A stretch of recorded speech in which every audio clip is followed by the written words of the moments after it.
So I want to address the scenario number 7, that talks about a parent complaining about a teacher not providing any grades until the final week of the semester, and then it was just 1 grade.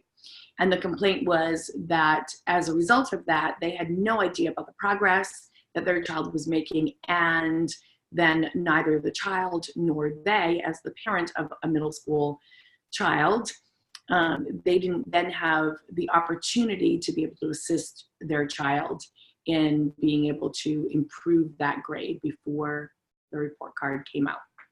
So it's always important that you know the context. And in this case, I was just asking for you to imagine how you might proceed. So you didn't have the specifics of the context in place. So I'm going to share with you a little bit about the specifics. In this specific instance, we had done 2 things. So it's a number of years ago now, but we had moved to standards-based grading. And we had also changed from quarters to trimesters in order to give teachers more opportunities to really look at a body of evidence in a summative kind of way. So we had really moved away from scoring and averaging things like homework and little check-in quizzes.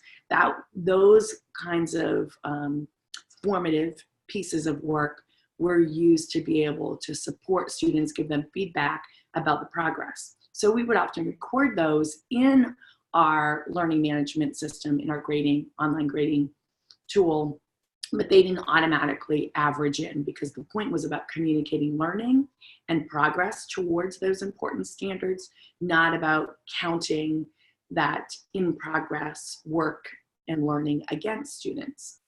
So in this particular case, we'd had lots of opportunities. We had spent the entire year together as a staff piloting. We had done whole book studies together.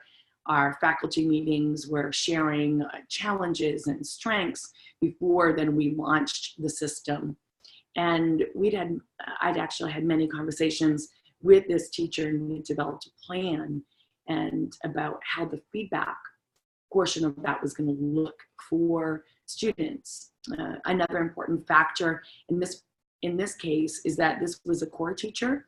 So this teacher saw each of their students 5 days a week. So it wasn't an exploratory or unified arts situation where the teacher might have seen the students only 1 time per week, and then therefore, snow days or holidays or assemblies or other interruptions could really factor into your ability to provide that kind of feedback, either formatively or summatively. So I appreciate your discussion board where you're really thinking through this scenario and making sure that you're having that conversation with the teacher and developing support steps along the way.